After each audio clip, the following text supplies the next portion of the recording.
Thomas Soto, 6h-9h sur Europe 1. Vous le cherchez quand même, Quentin, vous le cherchez. Le débrief de la matinale, les temps forts de ce que vous avez entendu ce matin sur Europe 1. Michel Platini renonce, il n'est plus candidat à la présidence de la FIFA. Écoutez la réaction de son ami et ancien coéquipier en équipe de France, Alain Giresse. Il lui a parlé il y a quelques jours encore au téléphone et il était mon invité à 7h45 dans l'interview Vérité. Moi, je lui dis, mais c'est un match que tu vas gagner. Mais il se rend compte que le match, pour le gagner, il faut qu'il ait les mêmes armes que les autres. Il est confronté à une situation où il ne peut pas lutter à armes égales pour se présenter. C'est la démonstration aussi que c'est pas un obsédé du pouvoir comme on peut, ou on pourrait, ceux qui l'imaginent. Il est allé au football pour le servir et il a toujours raisonné comme ça. Alain Giresse en direct sur Europe 1 ce matin. Le régime de Bachar el-Assad vient de donner son accord pour que l'aide humanitaire arrive enfin à Madaya. Madaya, c'est une ville située près de Damas, très gravement touchée par la famine. Écoutez le témoignage bouleversant de ce réfugié syrien recueilli par Walid Berissoul. C'était dans le journal de 7h30. Les gens mangent les feuilles des arbres qu'ils font bouillir. Il y en a même qui ont mangé leurs chats. Les prix sont indescriptibles. 1 kilo de riz coûte $250. 1 kilo de lait en poudre pour les bébés, $300.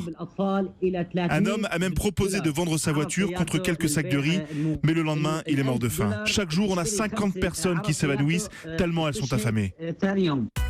Pour faire face à la crise de l'élevage en France, le gouvernement veut aider les agriculteurs à se reconvertir professionnellement. Mais eux ont du mal à y croire. Écoutez leur colère, leur désespoir, même c'était à 7h30 au micro de François Coulon. Si demain on va se présenter dans une entreprise, personne ne va nous prendre. Parce qu'on n'a pas le CV qu'il faut. On n'a pas été à l'école, on n'a pas ci, on n'a pas ça. Qui aujourd'hui va faire confiance à quelqu'un qui a fait faillite? Qui? C'est ma passion, c'est ma vie. Je passe plus de temps avec mes vaches qu'avec ma femme. C'est tout pour moi. 14 heures de boulot par jour pour gagner à peine 1 000 €. C'est dur. S'il faut aller abattre des cochons, ça va nous faire chier. Ou autrement, on s'en va d'ici. On s'en va de la France. Un témoignage d'un éleveur de l'ouest de la France recueilli par François Coulon. 20 ans après sa mort, 20 ans jour pour jour après sa mort, François Mitterrand doit-il encore être un modèle pour les politiques aujourd'hui? Écoutez ce qu'en pense Danny Cohn-Bendit. L'humeur de Danny, c'était à 8h moins 10. Je ne crois pas, parce qu'il y avait du cynisme chez Mitterrand qui ne fonctionne plus aujourd'hui. Les temps ne sont plus les mêmes. Je crois que ça serait une erreur, c'est une erreur d'ailleurs extraordinaire et formidable de François Hollande de vouloir copier Mitterrand. Qu'il soit François Hollande et qu'il s'améliore en tant que François Hollande, mais il ne sera jamais, il ne peut pas être François Mitterrand.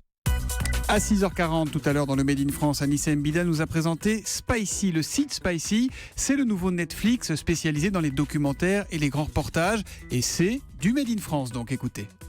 Dans beaucoup de pays, il n'y a plus que des telenovelas, de la télé-réalité ou des jeux stupides. Et si on veut quelque chose de plus ambitieux, il faut se tourner vers Internet. Or, jusqu'ici, on trouvait surtout des contenus avec une vision très américaine, des sites comme Vice Media ou Mashable. Et maintenant, on aura aussi une vision française. Et c'est gratuit, Spicy?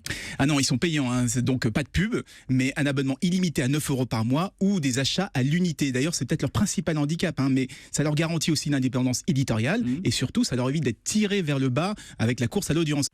Je vous signale par ailleurs qu'Europe 1.fr publie en ce moment l'enquête réalisée par Spicy sur les conspi hunters, sur les théories du complot qui sévissent sur Internet, notamment après les attentats contre Charlie Hebdo. C'est donc Spicy qui s'écrit SPICEE.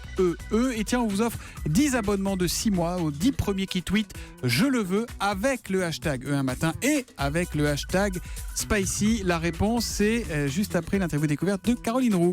Et puis David Bowie fête aujourd'hui même ses 69 ans. Et pour son anniversaire, il nous offre un album, son nouvel album qui s'appelle Black Star.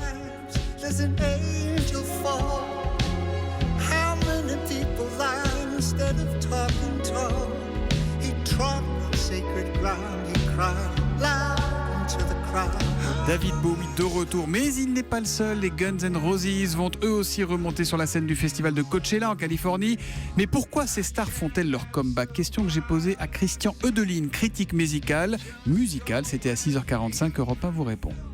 Ce sont des gens qui ont eu des carrières après et qui ne font pas un retour pour le chèque. C'est pas l'argent. C'est vraiment pour le fun, là. Quand vous avez, avec votre ami d'enfance ou votre ami d'école, fait un groupe, vous avez réussi à écrire des chansons, vous avez réussi au fait que le public adhère à vos chansons, la vie fait que vous vous séparez, mais 10-20 ans après, vous avez envie d'y retourner rien que pour le fun, d'abord pour le fun. Donc et en plus, si la magie opère une deuxième fois, tant mieux. Voilà pour le débrief de la matinale.